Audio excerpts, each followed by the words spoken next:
Today is Saturday, November 15th, and this is William Michael of the Classical Liberal Arts Academy. When I was a Protestant, one of the things that led me to Catholicism was that I just grew weary of popular religion.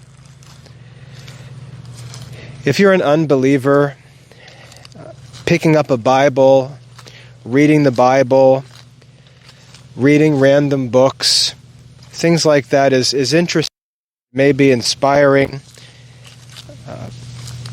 But if you pursue that route for a long time, it gets old pretty quick, especially if you're serious about growing in wisdom and holiness.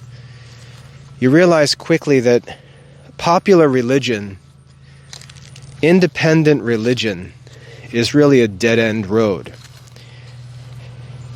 What's even worse is that many get into religion and see it as a way of making money, and so they just become sophists. And what a sophist is a person who pretends to have knowledge of a field or pretends to have wisdom just so that he can make some money. And we see this just running wild, especially today with the internet, in the area of popular religion. As a Protestant, which is really just a form of popular religion, I grew weary of this pretty quickly because as a classicist, I was simultaneously studying the writings of the great philosophers of history, and I could see how relatively ignorant, really painfully ignorant, the popular teachers, so-called teachers, were, who were the leaders in this popular religion. People on the radio, not so much on television. I mean, you have crazy televangelists on television. And the internet, when I was a Protestant, the internet was still really just developing. You didn't have a lot of internet programming available yet. But it was mainly through books, cassette tapes, and radio. If you're doing real study, if you're actually engaged in real classical Christian studies, and you're reading authors like Aristotle, Cicero, Thomas Aquinas, St. Augustine, and others, you'll realize very quickly that the so-called teachers in popular religious circles are not wise men. They're not well-educated men. They're charismatic men. They may be ambitious men, may be popular. They may be supported by a wealthy, powerful marketing team around them. But you'll quickly see, again, if you're engaged in responsible studies, you'll quickly see that these men are no teachers at all. And I want to make a very strong exhortation to fellow Christians to get out of popular religion, to get out of popular religion. Popular religion really is not a Catholic idea. And our modern ignorance of history leads us to think that many of the things which are common today have just always been so, and that's not true. Much of the popular religion that we're familiar with today, that we run into on social media, on the internet, in apps, in the bookstore, and so on, much of it never existed, never would have existed in history, and it's not good for us. It's not good for us. You may think, well, listening to this podcast or watching this video on social media is better than watching a football game. It's better than watching some secular television show. certainly better than watching pornography, and all of that would be true, but it's still not good. And we have to stop this modern, lazy, better than reasoning. Better than something that's intrinsically evil doesn't make it good. And much of what Christians do intellectually is not actually good. The only argument that can be made for it is that it's better than something worse. And I don't think it takes much persuading to see that that's a very low standard. Really an irrational, certainly not a Catholic standard for moral judgment. We have to stop justifying doing things that are relatively useless intellectually, certainly useless spiritually. We have to stop doing things and telling ourselves, well, it's better than something else. What we're supposed to be doing as Christians is imitating Christ. We're supposed to be imitating Christ.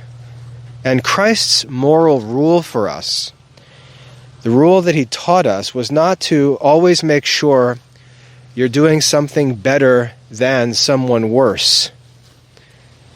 His rule for us, and again, this is no joke, this is his rule for his followers. Christ's rule was, be perfect as your heavenly Father is perfect. If asked what the moral reasoning should be for any Christian action, the answer is, I'm doing this because I believe that this is the best thing that I can do. I'm doing this because I believe that this is as close to perfect as I can get. That's how Christians are supposed to be thinking. Not, I'm doing this because it's better than what my neighbor does. I'm doing this because it's better than what the world does. We're supposed to say, I'm doing this because it's the best thing I can do. I'm doing this because it's as close to perfect as I can get. And so we have to ask ourselves, what would those kinds of things be? This is how I was reasoning when I founded the Classical Liberal Arts Academy. I was working in a Christian school, and I could easily say, the work that I'm doing here in this Christian school is better than the work that's being done in public schools, better than the work that's being done in other Christian schools. But I didn't feel that that was sufficient, because I knew from my study of history and my classical studies, I knew that the question that I should be asking is, what form of education is the best? What form of education is the closest to perfection that I can pursue? And it was very clear that that was classical Catholic education. Classical Catholic education is the best education. It's the closest to perfect learning that we can get. And we're constantly working to make it more perfect, more perfect, more perfect. And we should take a second just to talk about the word perfect, because what perfect means is complete. It's complete. And what that means is that it's everything that it can be. Everything that it can be. So for example, if we're looking at athletes, Olympic athletes, and we say this man, with respect to running, is perfect. What we mean by that is that he has fulfilled the potential for human nature with respect to running. He has completed what was potential for man. That's the idea of perfect. If we look at a woman and say, her appearance is just perfect, she's perfect, what we mean is that everything that a woman can be is fulfilled in her. She's complete. She's perfect. And so when we look at education, we have to ask, what is a perfect or the most perfect form of education that we can seek? And I'm not talking about the education of children. We're all accountable to pursue education. We can't get into this modern adult hypocrisy of telling children they need to do this and they need to do that while we just goof around our whole adult lives. Or pretend that chasing money is our job and pursuing wisdom is the job of children. How dumb is that? What we should be asking ourselves is, what should I be doing with my time as a human being created in God's image with understanding and free will?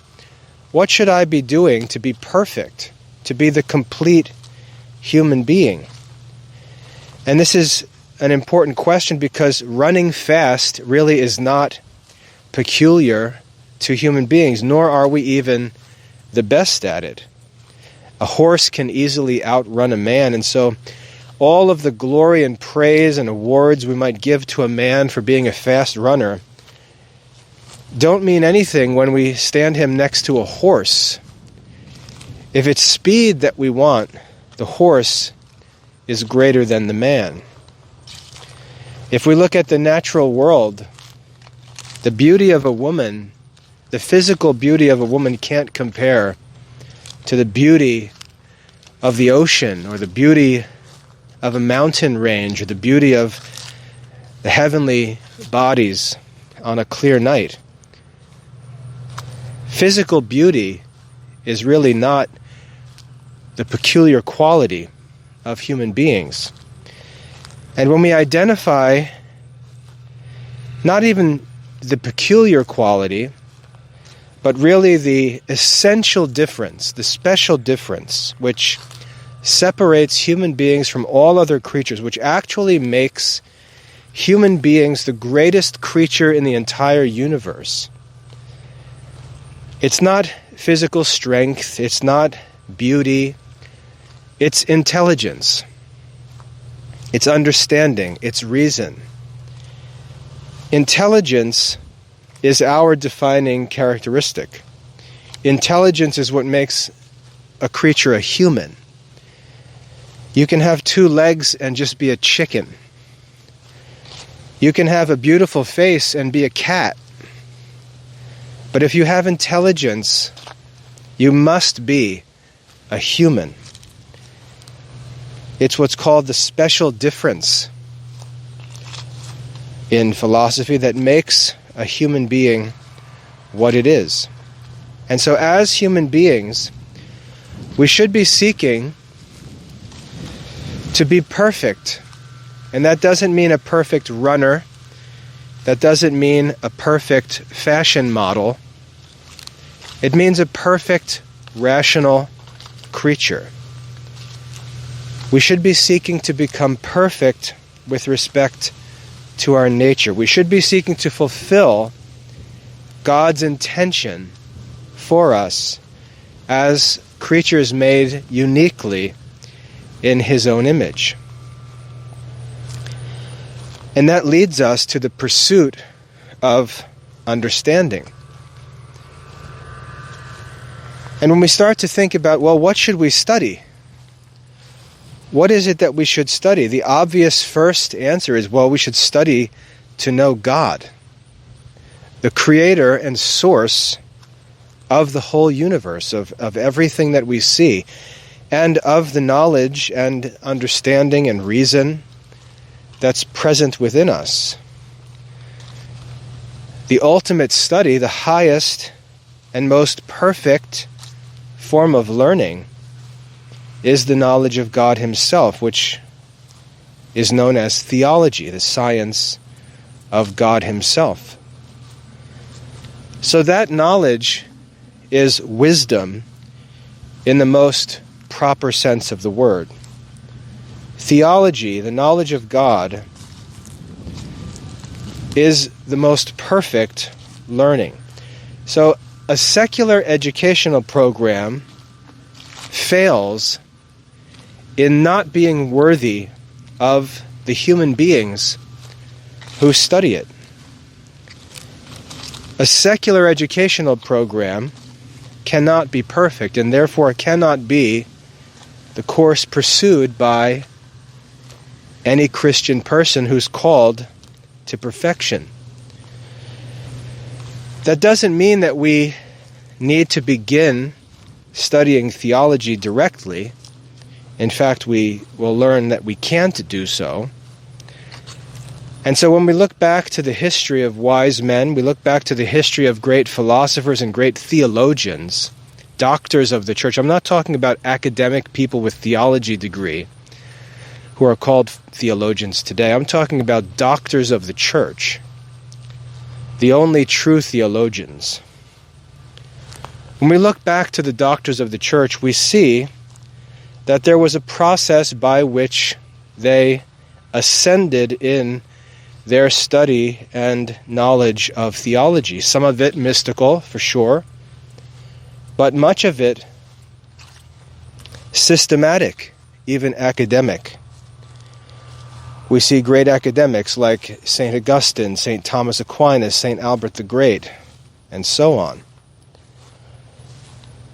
And even if we look to some of the doctors like Teresa of Avila, we might think, well, she doesn't seem very academic, until we learn more about her personal life and find out what an avid reader she was, reading the works of St. Augustine, for example. So all of the fruits of the philosophical and intellectual pursuits of St. Augustine were received by Teresa of Avila, even if she didn't participate in the formal systematic education that St. Augustine did. She studied the writings. She learned the thinking of St. Augustine. When we talk about someone like St. Catherine of Siena, we can point to very profound mystical learning, but that's extraordinary. That can't be the basis for our own planned studies. We can't say, well, I'm going to learn about Jesus, I'm going to learn about God the way St. Catherine did. It's not in our power to do that. So we need to look to the ordinary path that was pursued and promoted by the doctors of the church. And when we do that, when we ask that question and pursue that answer, we find that there's no mystery. They were very clear about it. It was very well known all through church history. It was the study of the classical liberal arts. It was the study of the 7 classical liberal arts, the study of the philosophical sciences, and as the climax of that system of education, the formal study, the systematic study of theology. So we don't need to walk around and pretend that we're left to invent the wheel for the first time. We don't need to pretend that we've got some great mystery to figure out. We've got the explicit teaching of doctors of the church and the repeated example of doctors of the church studying and teaching the classical liberal arts, the philosophical sciences, and systematic theology, or divine revelation, all through history.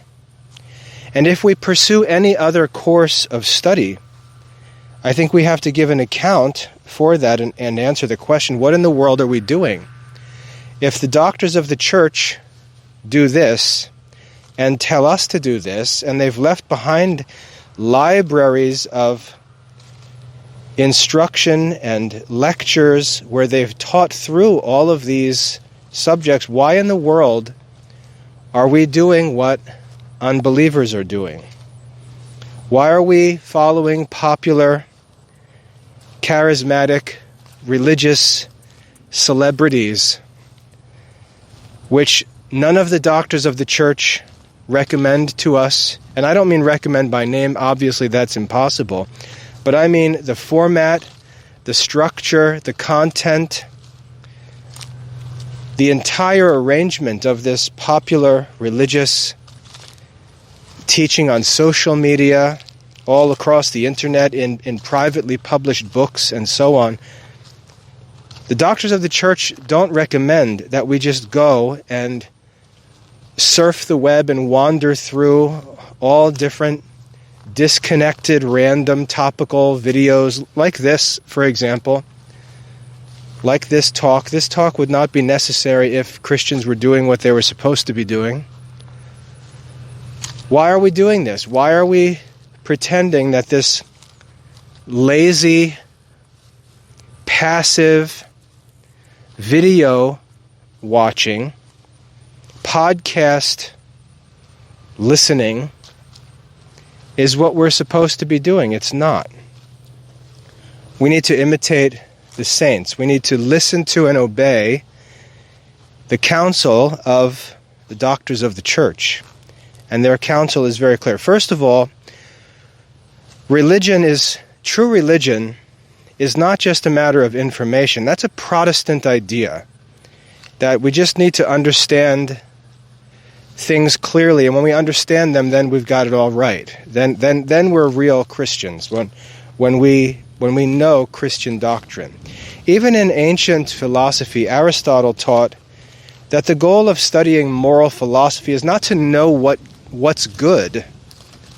That's not the goal. The goal is to actually be good. And in modern circles, we find that men and women appear to want to be able to talk about Catholic doctrine. They want to talk about Christianity. They want to talk about God, talk about morals, and so on. But they don't want to actually be good.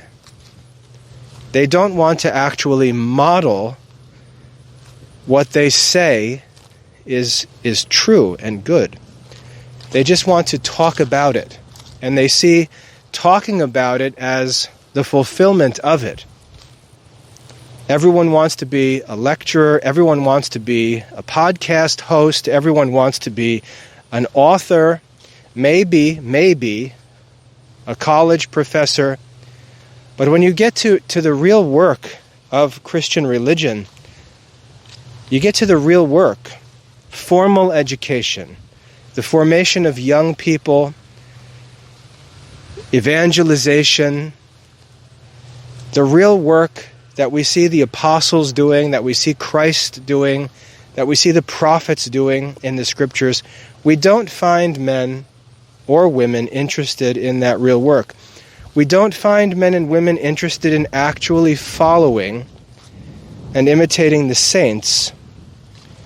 We find them just wanting to play with information, idly, loosely, independently, in this sphere of popular religion. There are no priests. No one wants to be a priest, and yet everyone wants to talk about the Eucharist, talk about the sacraments, talk about homilies, talk about what the church should do, and so on. No one wants to be a priest. That's modern popular religion. Women want to talk about wearing veils, going to adoration, all kinds of religious activity, but they don't want to be nuns. They don't want to be teaching sisters. They don't want to actually devote their lives to these things, as saints did. They just want to talk about them. They want to talk about these things. They don't want to devote themselves to them. They don't want to subject themselves to any rule of life. They just want to be free to float about and engage as much as they please. Men, same thing, want to talk about religion, want to talk about the rosary and prayer and the Eucharist and sacraments and all this religious stuff. Talk. None of them want to be monks. None of them want to actually devote themselves to these things in ways that have been established by the church as true paths of sanctity, they want to talk about them. Even as lay people, we find that lay people, though the church has established lay religious communities with rules for life and real promises of special graces and blessings and rewards, they don't have interest in these formal established paths, these regulated ways of life, approved paths to sanctity. They're not interested in these formal things. They just float independently in this Protestantish popular religion. It's like reading in the Old Testament when, before the monarchy was established in Israel, when we read about the times of the judges, it says, every man did what was right in his own eyes. There was no order. There was no form of life, no rule of life, just chaos. And that's what we have in popular religion, and especially in America. Christians love it. Even Catholics love it. They love loose, unregulated, popular religion where every man does what is right in his own eyes. So one doesn't need to become a priest or a monk or a nun.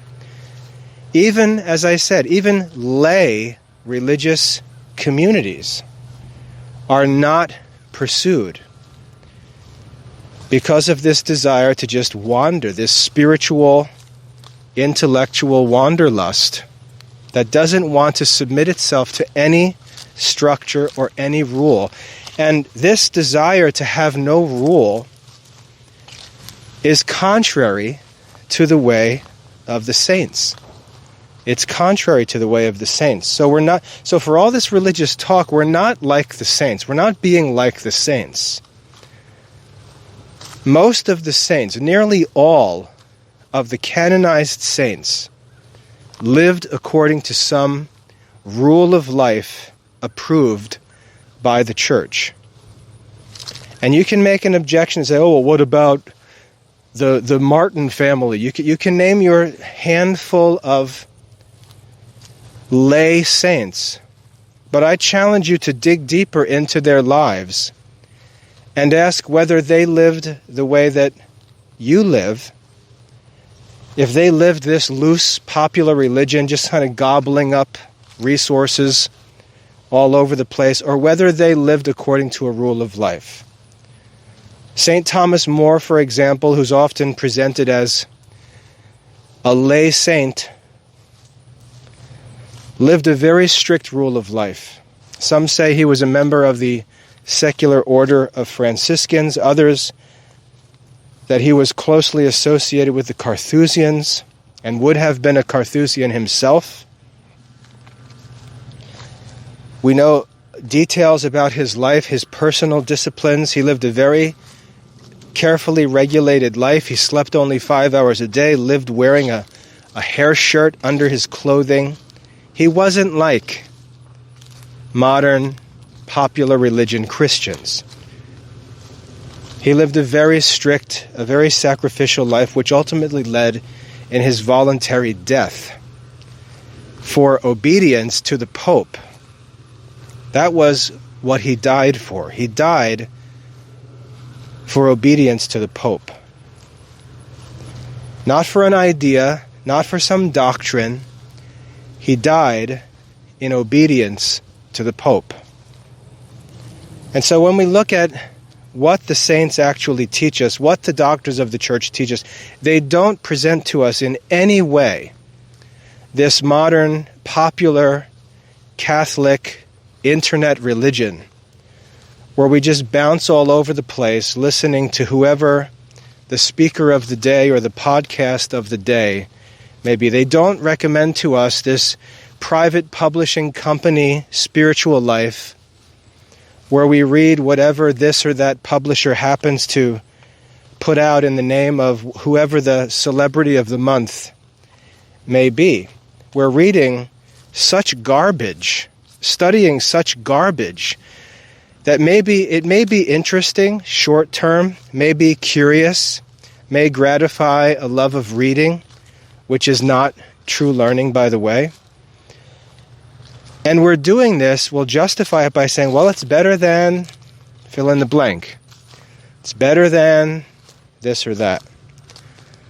But is it perfect? Is it the best? And the answer is no. It's not the best. It's never reasonable to study some random Catholic author rather than a doctor of the church.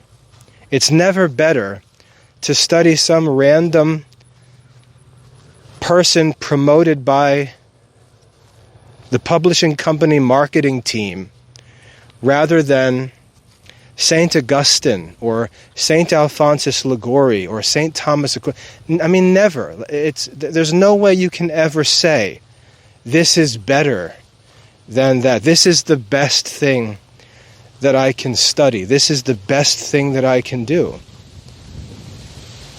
It's never better to pursue some popular devotion rather than a devotion that's recommended to us by the church. It's never better. It may be better than not praying at all. It may be better than just making up your own prayers, but it's not better than what has been established and is recommended by the church. And in many cases, I'm sorry if it gets a little windy here. In many cases, the church approves things, says that they're not bad, says that they're acceptable. But the church says that assuming that you're already practicing the things that the church has positively taught you to pursue. So, for example, the precepts of the church tell us that we're required to attend Mass every Sunday and holy day of obligation, to make confession at least once a year. The church gives us these precepts. So no one can ever say, well, I don't make it to Mass every week, but I always pray the Rosary. The Rosary was never recommended to anyone who's not going to Mass. You could say, well, I haven't been to confession in years, but I always make a habit of saying this or that prayer, or doing this or that popular devotional activity. The church never said that this was approved in the context of neglecting the precepts of the church. And then when we get into popular devotions, they're often not done according to the teaching of the church. They're often not done according to the actual teaching that was associated with them when they were introduced and approved by the church. They often develop this kind of popular, casual, lazy method. For example, praying the Rosary, where you simply go through the beads and don't actually include any meditation on either the mysteries of the Rosary or the graces associated with those mysteries. You may be praying the Rosary to a degree or in your own way, but that's not what it means to pray the Rosary. And this is common in popular religion. These devotions sort of take on their own identity, but they're not pursued in the way that they were approved of. So we have to start, if we're going to talk about religion, first of all, we have to start by asking ourselves whether we are actually doing the things that are established as the ordinary means of worship in the church. Ordinary, because we are ordinary. We're not mystics, we're not apostles, we're not prophets. We are ordinary Christians, ordinary Catholics. We need to ask, what is the ordinary path? What is the rule of life for ordinary Christians? And as I mentioned, we have the precepts of the church as the starting point, not intended to be a rule of life, But the bare minimum, the precepts, the bare minimum. So we have to make sure we do that, and many don't do that. Many don't attend Mass on Sundays and holy days of obligation. Many don't make confession once a year. Many don't support the church materially. Many don't, at least not in a reasonable way. To say, well, I give money here and there, I give $10. What would $10 do? What does $10 do in the modern market or economy? To support the needs of the church means to support them in a reasonable way. I mean, just think of the golden rule. Think of the needs. If you were one of the pastors of the church, how would you want Catholics in the community to support the church? That's what you should do. I don't think you would want $1 donations dropped in a basket. Christ showed us the model, first of all, by offering his entire life for the church, but secondly, when he directed us to the widow. And he explicitly says of the widow, she gave everything she had to live on. She gave everything she had. That was Christ who pointed that out, not some crazy modern televangelist, not some health and wealth preacher. That was Christ who said that. He said, those give out of their abundance. They give a portion, nothing that they actually have need of, but she gives all that she had to live on. Christ teaches us what reasonable support of the church looks like. So we need to question not only whether we're checking off the precepts, but whether we're doing so in a reasonable and sincere way. And it's challenging, more challenging than I think many will admit, to just keep the precepts of the church. But that's, as I said, the bare minimum. When we go beyond that, we have to ask, well, what more should I do? What should I do if I want to not merely satisfy the minimum requirements, but what if I want to be perfect? What if I want to be a perfect Christian? And when we ask that question, that's where we come to all of the teachings of the doctors of the church. We come to religious communities and rules of life that have been not just established by random dudes, but actually have been presented to the church and have been formally approved by the church as verified paths to sanctity. That's what we're talking about. And so when we look to the church recommends certain paths to us. It recommends to us established religious communities, established religious orders with established rules of life. We have the Benedictines, we have the Augustinians, we have the Dominicans, the Franciscans. We can go through all the different religious orders. What's significant about them is that they are all different. They're all different, but they are all approved by the church.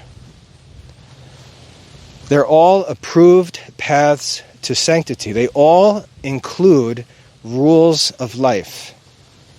So we don't just flitter around all over the place, randomly collecting Catholic stuff, randomly stitching together your own chosen devotions and activities and pretend that that's what the church teaches us to do. That's not true. The church recommends to us proven paths, tested paths that have successfully and repeatedly led individuals to sanctity, to true, verifiable sanctity, even to canonizations. And they're established for us as approved paths of life, formal, regulated paths of life to which we commit ourselves, submit ourselves, not random popular religion. You probably know that I'm a lay Dominican as an example. I became a lay Dominican because I wanted to be a more perfect Christian. I wanted to be the best Christian that I could possibly be. I felt that my life in my parish, as wonderful as it is, as thankful as I am for the parish and the life of the parish, I felt that I had a need for more structure, more discipline, more formation, which was not to be sought from my parish. Certainly not to be sought from my parish priest, whose job is not to provide that formation. And so I looked to the church and asked, what does the church recommend to me to pursue this desire for greater perfection? And as I looked through the different approved paths, I could cross them off one by one because the charism, or the focus, the spiritual focus of this particular way didn't match my own interests. Because vocation is always about ability and interest. Not just ability, but also interest. Our interests are not random. If they're subjected to reason and sustained, our interests are usually from God Himself, and He's leading us to an approved path of life. And as I looked through the different options, I visited the secular Franciscans, and I visited the lay Dominicans, and I quickly realized that the lay Dominicans were the community for me. And so I formally entered into formation, applied, interviewed, and began formation, submitted to the requirements of formation for an entire year, meeting once a month as an inquirer, then went through an interview process, applied for reception as a candidate for the second year of formation. Again, went through an entire year of formation classes and studies that met every month. And then at the end of that second year, applied for permission to continue and make my first set of promises, my temporary promises as a lay Dominican. And as I did so, committed myself to live according to the rule of Saint Dominic. And it's very, very difficult. It's very challenging. To live according to the rule of Saint Dominic as a layperson, I'm required to promise that I will attend Mass as frequently as possible, not on Sundays and holy days of obligation alone, which is the minimum, but as frequently as possible. I promise to make confession more frequently, more like once a month rather than once a year, as the precepts require. I commit to praying morning and evening prayer of the Liturgy of the Hours every day. I commit to praying the Rosary every day. I commit to praying for deceased Dominicans every day. I commit to the community, my lay Dominican community. I commit to meeting once a month. We meet tomorrow, for example. We'll meet from noon until about 3:30 in the afternoon. I commit to the monthly formation that's required by our Dominican community. It's a very difficult rule to follow. It's not difficult to read it and to think about it or to promise it. But day in and day out as a layperson, it's very challenging, very humbling, very difficult. But what's most important about it is that it's an approved path to sanctity. It's not William Michael doing whatever he feels like today. It's William Michael following Saint Dominic and many other saints who have lived according to this rule, and doing so as a lay Dominican. And you can say, oh yeah, but Saint Dominic and Saint Albert and Saint Thomas, they were all They were all religious. They were priests and monks. What does this have to do with laypersons? You might not know it, but St. Catherine of Siena was a layperson. St. Martin de Porres was a layperson. St. Rose of Lima was a layperson. And so there are canonized lay Dominicans, canonized men and women who lived according to this rule of lay Dominican life. It's not popular religion. It's not podcast religion. It's not private publishing company, book of the month club religion. It's regulated, formal religion. That's the Catholic way. That's the way of saints and doctors of the Church, as far as religion is concerned. However, we'll see, to continue this, we'll see that it goes beyond that. It goes beyond religion, because there's also a Catholic way of learning. There's also a Catholic way of learning. If we look back through church history, we look to the example of the saints and to the teaching and counsel of the doctors of the Church, we see that there is a standard curriculum for intellectual formation for Catholic men and women. And this is, as I mentioned before, the classical liberal arts, the philosophical sciences. It is not a modern college degree program. It is not the modern K-12 curriculum. That is not the way of learning modeled for us or recommended to us by the doctors of the Church. Now, if you're going to say, well, we live in the modern times and that doesn't, well, then what's the purpose of identifying doctors of the Church? The whole point of identifying doctors of the Church is to recognize their timeless and universal authority. That's the whole point of identifying doctors of the Church. So to say that this or that was true when he was alive, but now times have changed, is to deny the whole concept of a doctor of the Church. When I first started the Classical Liberal Arts Academy, the motto was, "The truth has not changed, neither have its teachers." And that was quite popular. It wasn't sufficient to be kept as a motto for the Academy, but that was what was really in my thoughts as I got started. The truth has not changed. God has not changed. Human nature has not changed. Our duty in this life has not changed. Maybe accidental details and circumstances around us appear different. Even if we really investigate them, they're not different. Solomon said there's nothing new under the sun.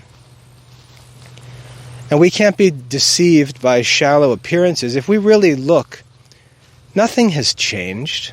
The truth is the same. And because the truth is not changed, the teachers, the recognized teachers of that truth, they're the same guys. They're the same men and women that they've always been. And we should be studying the same things that have always been studied. Because God has not changed, the world has not essentially changed, human nature has not changed, our condition has not changed, our souls have not essentially changed. Nothing that's essential has changed. That's the whole nature of reality, is it's that which does not change. And wise men don't live according to the world of appearances and constant changing. They live according to the essences of things, according to what never changes. So the system of education that was true for Solomon, or true for Plato and Aristotle, the ancient Babylonians and Egyptians, the ancient Greeks and Romans, the medieval scholars, the same education is the true form of education today, because nothing essentially has changed. And whether we're 5 years old or 95 years old, we should all be working in pursuit of mastery of that system of education. It's not for children. It's not just for K to 12 years. It's not a college program. It's a complete lifelong system of learning, a formal system of learning that has been established by history's wisest men and has been developed over thousands of years by the continual additions and improvements of wise men. And we can trace the history of all of this. I've done it in a simple way in the book that I make available, Understanding Classical Catholic Education. You can get a free copy of it from the Academy website. But that was my point, to show that there's only been one idea of education all through history. And when we come to the modern era and we see this new K to 12 education model developed, it developed as a part of a philosophical movement that was anti-Catholic. What in the world should Christians even have to do with that? And yet we find Christians today can think of nothing outside of that. And this is part of the reason why we've got these problems. We've got popular religion, no interest in formal religion. We basically have a Christian population that's been educated by non-Christian philosophy of education. And the results are exactly what we should expect them to be. So my point in talking today is to try and reach men and women who may be bouncing all over the internet, wrapped up in this popular religion, and to call you to come away from that, not be deceived by that, not waste your time with that, but to commit yourself to true religion, to true education, formal, regulated, timeless, authoritative religion and education. And you can do so, thanks be to God, in the Catholic Church.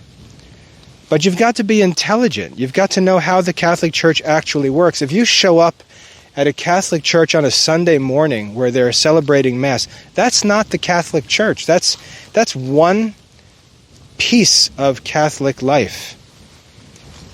It's like an iceberg. What you see is only the tip of the iceberg. The real body of the Catholic faith and the Catholic life is invisible. It's invisible. You don't see anything about, well, you most likely don't see anything about religious orders or rules of life, rules of division. You won't see the liturgy of the hours, for example, at Sunday Mass.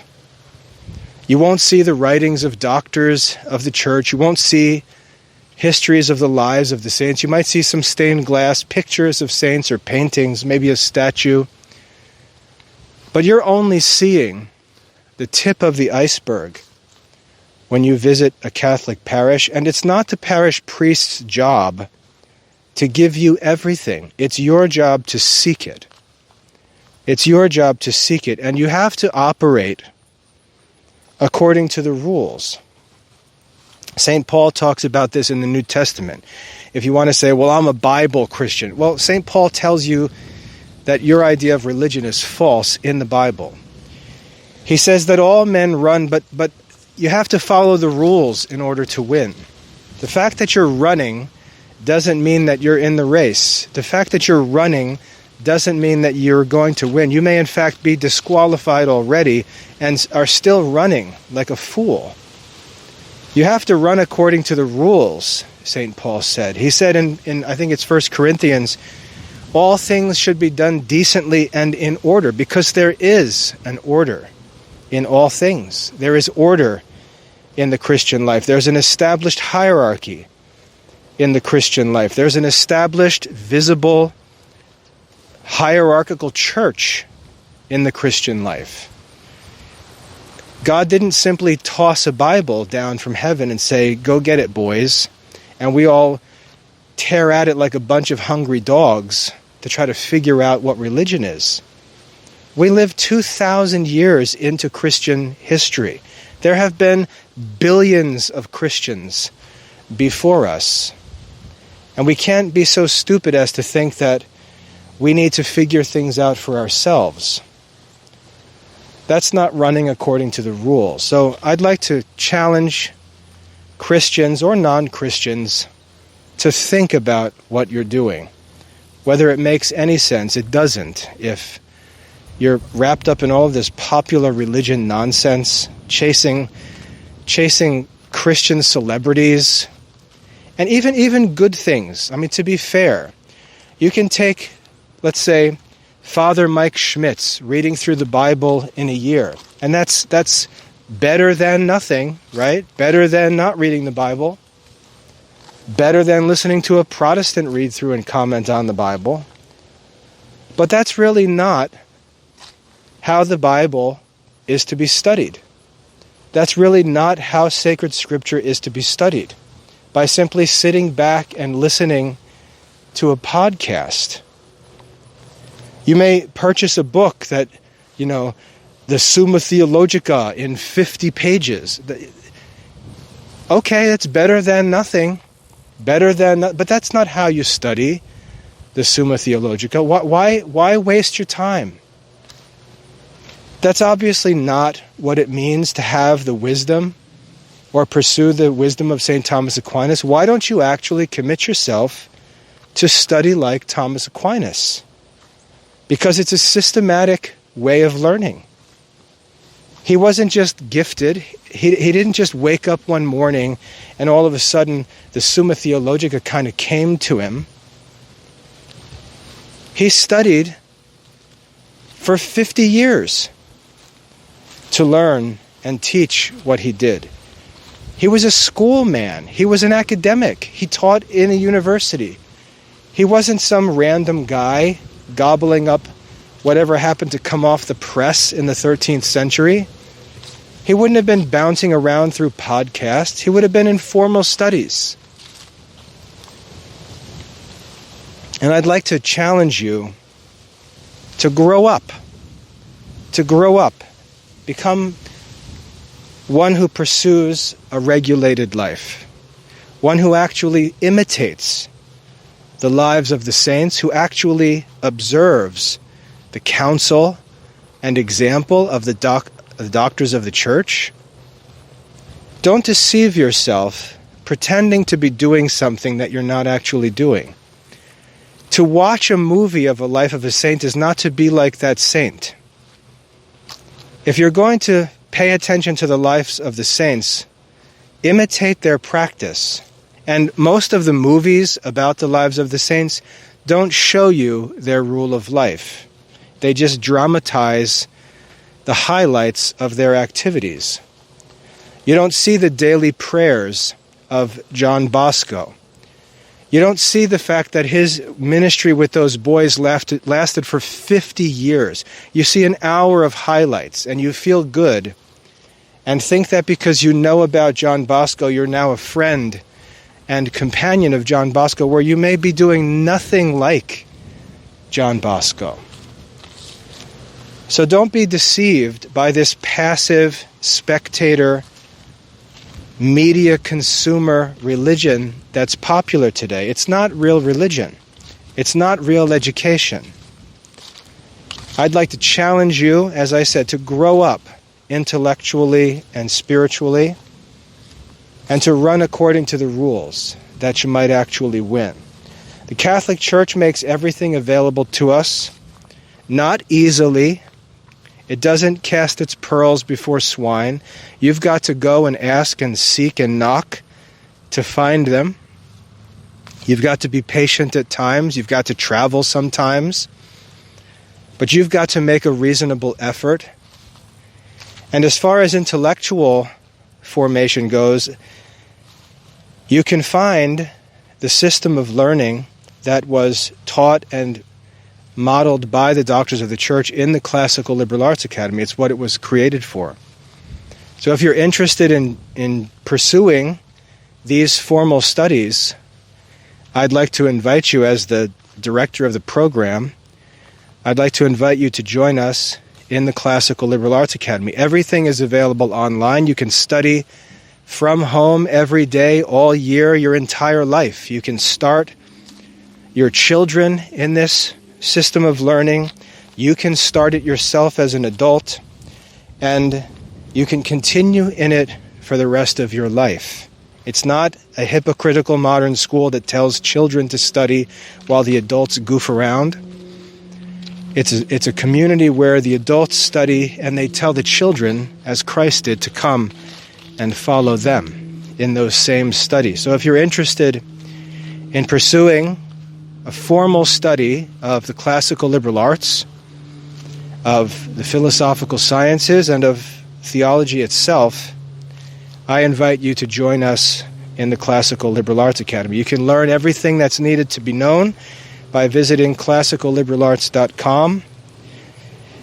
If finances are a concern and you need help, you need a discount or whatever, just contact us. Don't be a weirdo. If you need help, ask. Humble yourself, ask for help. But most importantly, put all of the junk food out of your life. Get away from the podcasts. Stop listening to nonsense like this talk to you like you're a baby. And commit yourself to true religion, formal, regulated religion, and formal, regulated, measurable studies. You can do this in the Catholic Church and in the Classical Liberal Arts Academy. I hope you join us. God bless.